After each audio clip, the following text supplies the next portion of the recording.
Hola, bueno, tal cual como dice el título, vamos a ver un poco por qué cuando estudiamos un instrumento tenemos que conocer la mayor cantidad de arpegios, tonalidades y también las escalas de donde salen esos arpegios y esas tonalidades. Vamos a empezar por un principio básico. Todos escuchamos música, o muchos escuchamos música, nos gusta escuchar. ¿Qué creemos que estamos haciendo cuando escuchamos música? En alguna forma estamos identificándonos con un gusto, según el género que sea, pero también al mismo tiempo, sin darnos cuenta, para nada darnos cuenta, estamos aprendiendo. ¿Por qué estamos aprendiendo? Porque la música que escuchamos nos hace percibir un tipo de respuesta a nuestro gusto y a nuestra forma de comprenderla, de entenderla. Aunque esto no se haga muy claro en la cabeza del que escucha, no esté claramente esta definición, digamos, presente, pero estamos entendiendo ciertas normas que transcurren en esa música que escuchamos, que es como una historia contada con sonidos y que el que escucha la percibe como cierta porque culmina las frases en determinado momento y de determinada forma que la hacen entendible para el escuchante.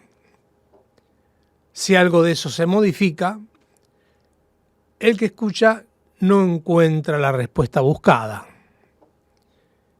Entonces queda fuera del juego. Por eso el que escucha es tan importante como el que relata, en este caso desde un instrumento de historia. Bueno, empiezo por este lado para que se entienda y podamos saber que cuando estamos estudiando un arpegio, no solamente estamos estudiando la mecánica de por dónde pasan los dedos en el instrumento para conscientemente decir ahora paso por determinado lugar. Conscientemente nada. Conscientemente me pongo a estudiar y si tengo que leer el arpegio, en principio lo leo y luego trato de sacarlo de memoria. Y cuando empiezo a trabajar con la memoria, empiezo también a memorizar su sonido, cómo suena.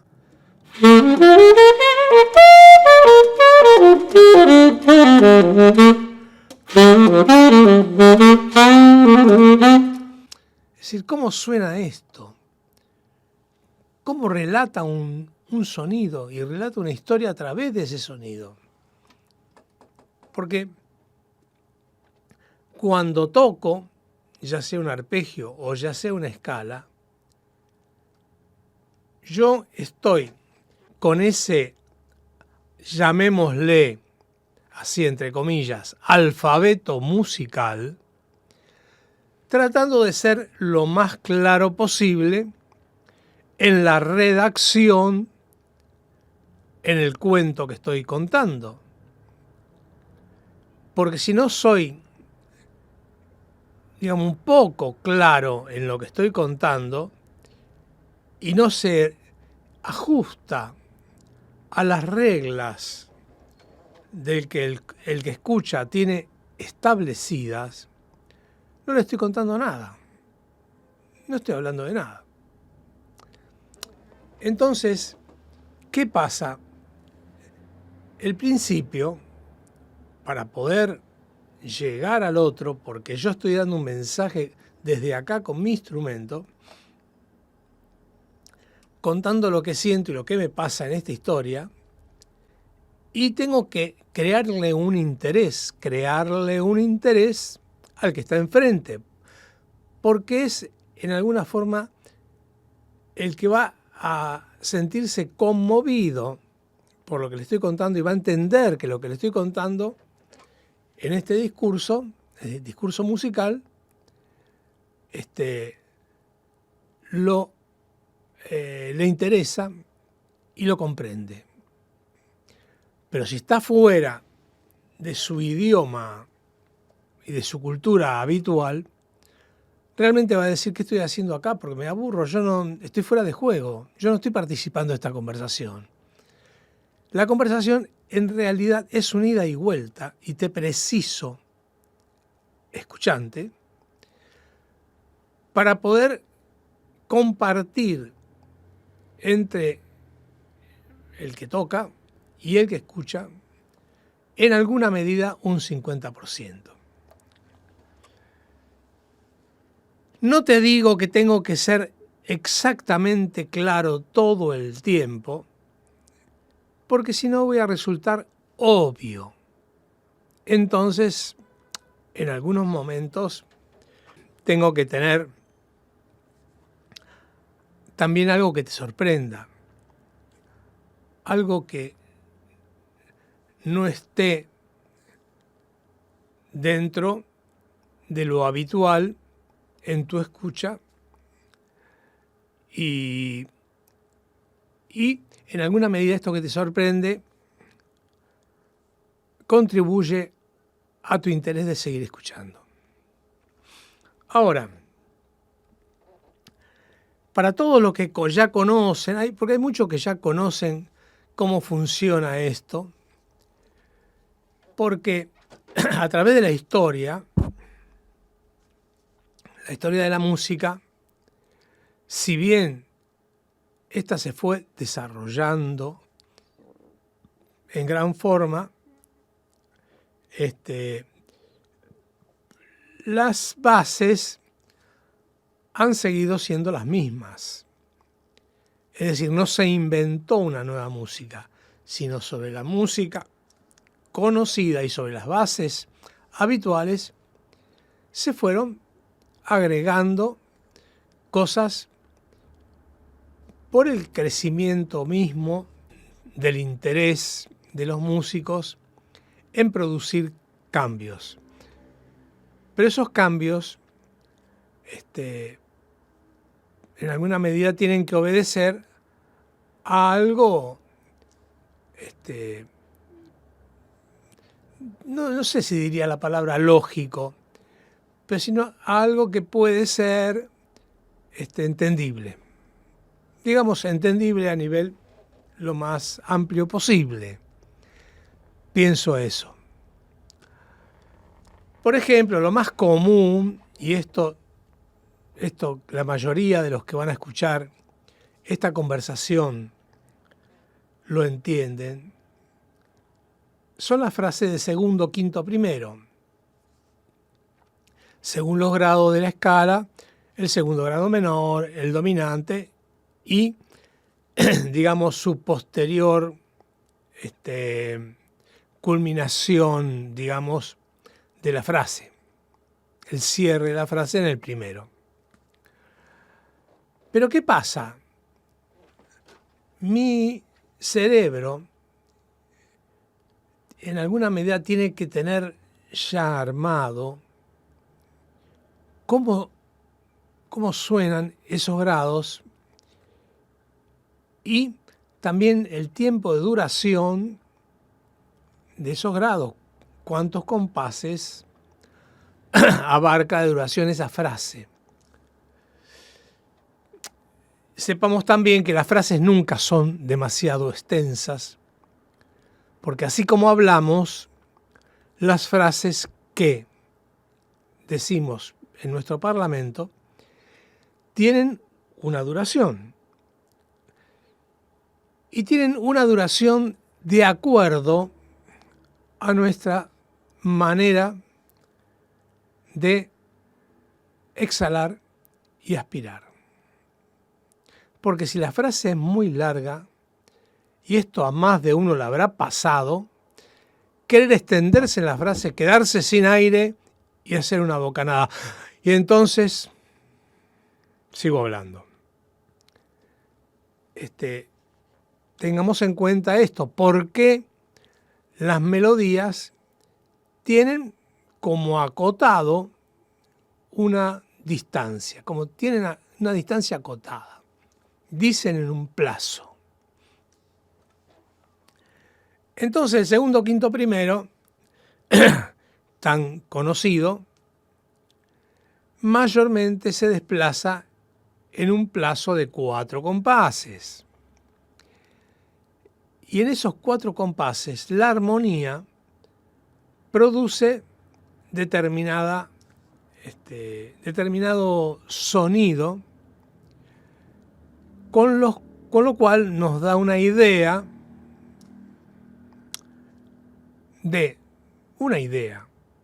Voy a sintetizarla con el lenguaje.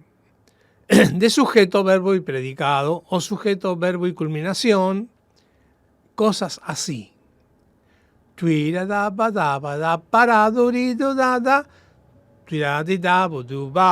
Una cosa más o menos así.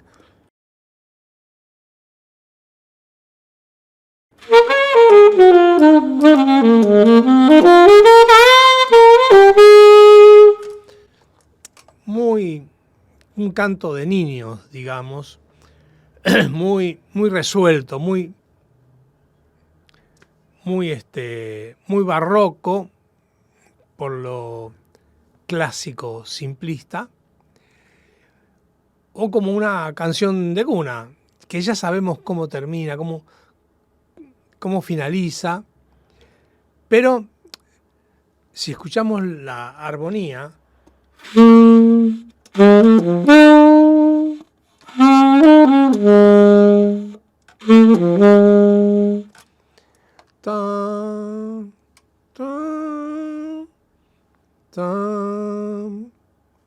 entonces este cantito que se produce en los segundo, quinto, primero, llevémoslo a nuestro cerebro musicalmente. Porque muchos creen que si yo le doy la treta, salí de sol, si, re, fa, y tocá el acorde así, así, así, vos ya lo tenés en la cabeza y con ese lick nada más, vos ya podés improvisar. No podés improvisar con eso. Tenés que tener música en la cabeza. Entonces, una cosa es cuando yo te doy el lick y vos lo mirás y lo reproducís así, puntito por puntito, creyendo que así es la música. No es así la música. Eso es una guía. Sí, no te digo que no sirva tenerla. Sí, pero no creas que por ahí pasa la verdad. Por ahí pasa la práctica, el conocimiento, el trabajo en los dedos, a lo que vos te quieras referir, al estudio del tiempo, es una parte. La verdadera parte para mí, y esto lo digo desde mí, es tener música en la cabeza, poder cantar lo que uno va a reproducir. Porque ¿cómo sería si yo quiero hablar sin conocimiento? Imposible.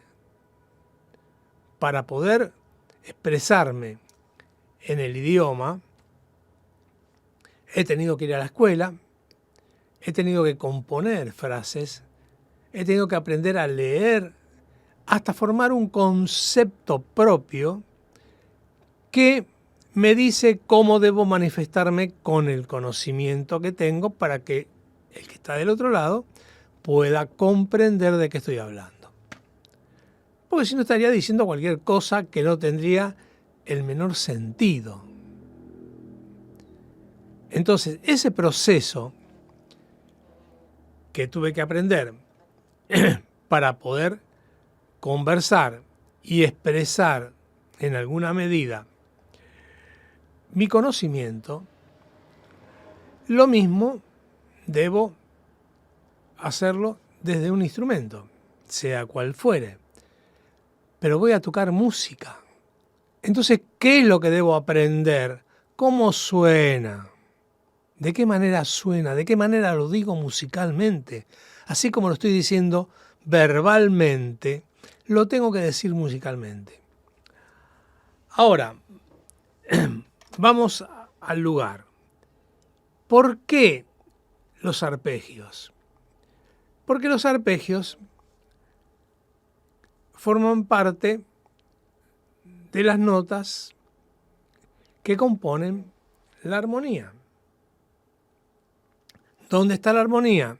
En los instrumentos de acompañamiento, sea el piano, sea la guitarra, que son los que tienen acompañamiento tanto rítmico como armónico y pueden tocar más de 2 notas o 2 notas y sumar arriba de ellas extensiones, las que fueren. Dentro de la armonía están las notas más importantes de ese acorde que acompaña determinada melodía. Hay notas que son muy importantes y básicas para determinado instrumento, como ser el bajo, que necesita tener una fundamental. Y fundamental, llamémosle a la madre de la escala o del acorde que se está tocando en ese momento. Otra nota importante es la quinta, porque la quinta le da un color a esa fundamental que la acompaña. Y después está la tercera, que es la que le da el carácter. El carácter puede ser mayor o puede ser menor, refiriéndose a lo que puede ser más abierto hacia afuera o más, llamémosle, como algunos dicen, triste hacia adentro, la tercera menor en este caso. Estas notas de carácter, digamos, son muy resolutorias porque son definitorias. Esta tercera está definiendo qué carácter tiene ese acorde. ¿Qué me está queriendo manifestar ese acorde? Las otras dos, tanto la primera como la quinta, forman como encierran toda la composición de este acorde. Pero la tercera es la que está definiendo, como dije hace un segundo, el carácter de lo que manifiesta este acorde. Luego también tenemos la séptima. Y la séptima puede ser la que enlace a la nota importante, definitoria en este caso, o la que enlace la resolución. Digamos, según qué tipo de séptima sea la que está ubicada dentro del acorde, deriva a determinados lugares. Ahora, acá, cuidado porque lo que voy a decir hay que pensarlo bastante. No todas las séptimas, digamos, pueden resolver hacia la tercera. Entonces tomemos una nota cualquiera, pensemos en un sonido cualquiera. Y esto no es sencillo, vuelvo a aclararlo. Pienso que esa nota es una séptima. Yo pienso que la nota. Porque resulta que el acorde que estoy tocando no lo tiene, digamos, si bien aparece la nomenclatura como séptima, yo a ese le adjudico que es una séptima de alguien. Por ejemplo, tomo un re bemol. Y digo, este re bemol es una séptima. Ah, re bemol. Es una séptima. ¿De quién podrá ser séptima este re bemol? Lo tomo. Y al tomarlo como séptima, digo, voy a descender a un acorde mayor. Y me voy a un do. Ah, do mayor. Es un do de un acorde mayor. Claro. Es un la bemol. Entonces, yo voy resolviendo en mi cabeza qué lugar le voy a dar a esa melodía, porque voy pensando, tal acorde es algo de quién. Yo voy haciendo enlaces pensando qué lugar le estoy adjudicando a cada nota. Ojo, puede ser que esto que digo así sea muy difícil de entender, pero vale la pena pensarlo. Vale la pena pensarlo. Porque, por ejemplo, tengo una nota que es un si bemol. Es un si bemol y yo lo pienso como que ese si bemol es una séptima de alguno. Pero el si bemol estaba por ejemplo, en un fa sostenido mayor hay un la sostenido.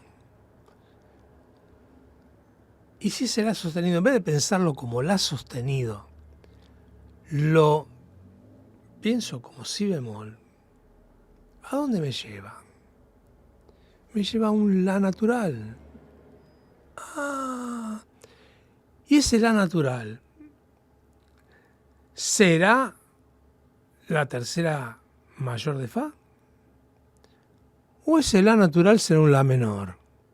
Es decir, soy yo el que enlaza y arma, según me parece, el juego melódico. Vuelvo a repetir, no, yo sé que quizás esto dice, no, esto es muy difícil, yo tengo que pensar en todo este tipo de cosas. Vale la pena darle una vuelta de rosca. Quizás me metí en algo o dije algo que está muy lejos de lo que puedan captar en este momento, pero son cosas que se hacen y vale la pena pensarlas de qué manera uno va enlazando y comprendiendo la armonía, porque en este caso estoy hablando de arpegios y de armonía. Paro un poquito por si ya no les da la cabeza para verlo de este modo. Discúlpeme. Ahora, esto sale de las escalas. ¿Por qué las escalas? Para tocar rápido, para hacer... Sirve, pero no es el fin. No es el fin. Porque si uno estudia la escala que fuere, cualquiera de la escala que se proponga, con toda seguridad que la va a tocar rápido. Sí. Y aparte, otra cosa más que ustedes ni pensaron. Las escalas no se aprenden de una sola vez. Las escalas se tocan toda la vida. ¡Toda la vida! Uno las escalas las va reviendo, las va analizando, le va encontrando respuestas toda la vida. Por eso hay que tocarlas siempre. No es que, ya pasé por las escalas, la lección 93 del Druid. No las aprendiste todavía. Sabes, las leíste, pero tenés que seguir tocando. porque cada vez más, como todo pasa por ahí, como toda la música pasa por ahí, y le vas a encontrar y descubrir, y la música no se acaba nunca, y vas a descubrir una y otra vez, y esto y lo otro, entonces aquella es una quinta bemol, la otra es una novena, novena aumentada, novena disminuida, mil cosas. ¿Qué tensión aguanta determinado acorde? ¿Qué nota puedo poner en determinado acorde mayor? ¿Y qué nota no podría colocar en determinado acorde mayor? ¿Por qué las segundas consecutivas suenan mal?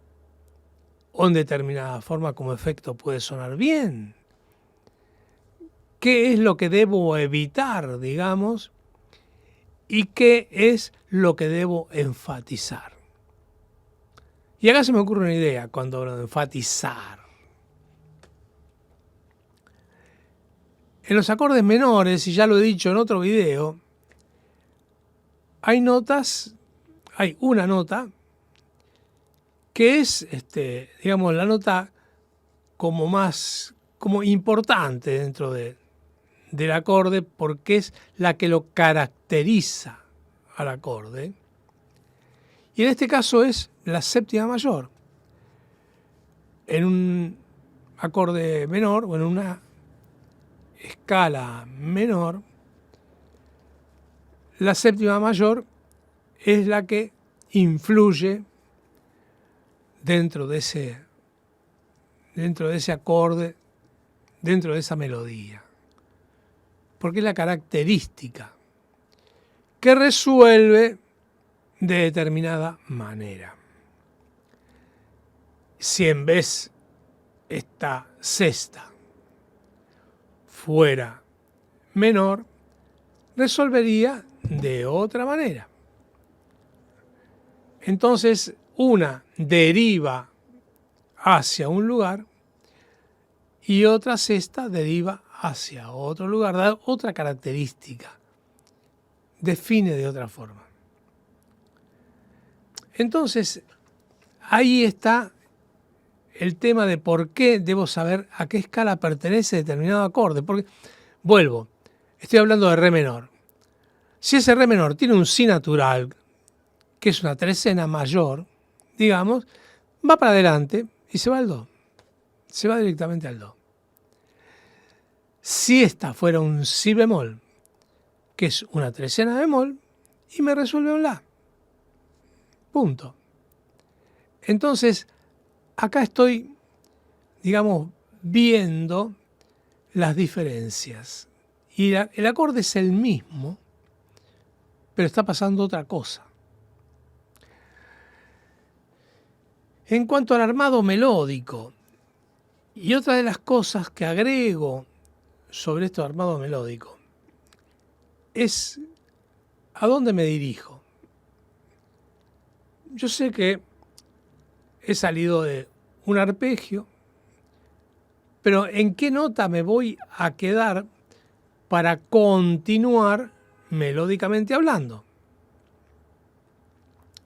Esto sería la dirección, hacia dónde voy para continuar con el diálogo melódico.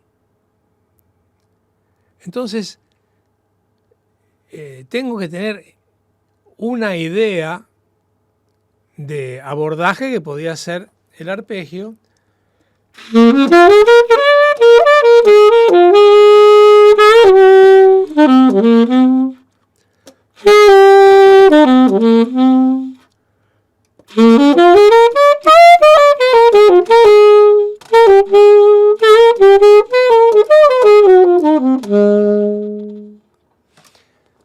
Tengo que tener una idea de a dónde voy a llegar. Al haber trabajado tanto los arpegios, también por intermedio de los arpegios, las pentatónicas, mis dedos corren alrededor de, pero llegan ahí cuando quiero llegar ahí. porque no estoy todo el tiempo pensando, engancho acá, engancho allá. Tengo muy poco tiempo. Si no, el tema termina y yo todavía estoy pensando cómo empiezo. Mis dedos se dirigen, ya tienen un caminito hecho. Hay notas inclusive del instrumento que me son más fáciles y que habitualmente meto los dedos ahí y se direccionan. Pero se direcciona a dónde. A dónde quiero llegar en determinado momento. Me canto ideas que repito.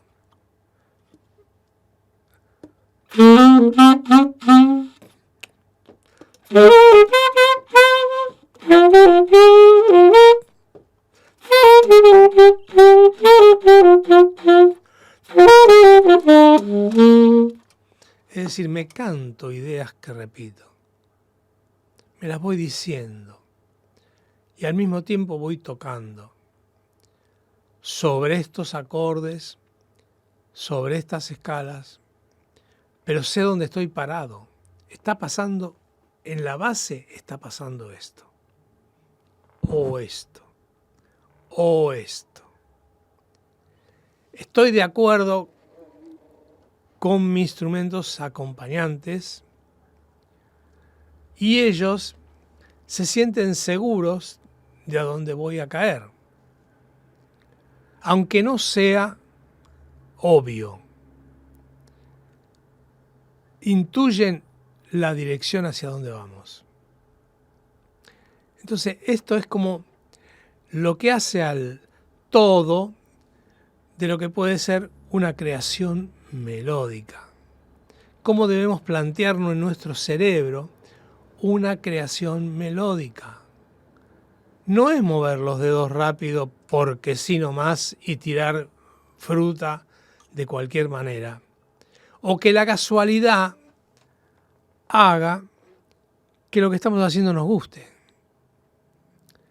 Puede ser casual cuando ya algo de esto lo hemos preparado anteriormente. Con estudio, con conocimiento. Y por otro lado, es necesario que la mejor obra se produzca hoy o mañana. Un instrumento es algo para toda la vida, no te va a dejar nunca. Y cuando lo dejes, lo vas a sentir, lo vas a ver y vas a decir, sí, yo tocaba el saxo, pero resulta que lo dejé un tiempo y lo veo ahí y me dan ganas, pero no me atrevo, le tengo miedo. Pasa. Los que me han escuchado, les agradezco la paciencia, la atención que me han dispensado. Suscríbanse. Por otro lado, les recuerdo, si quieren una clase por un tema en especial que quieran tratar de comprender o tener más claro y encontrarle una forma de estudio para resolver una situación sobre ese tema, no tienen más que comunicarse en mi mail, que lo encuentran, aparece en todos lados. Suscribirse es importante porque yo trabajo de esto, yo vivo de esto. Y bueno, un abrazo grande para todos. Yo sé que me mandan muchos cariños y me gusta que lo hagan. Comuníquense. Nos vemos.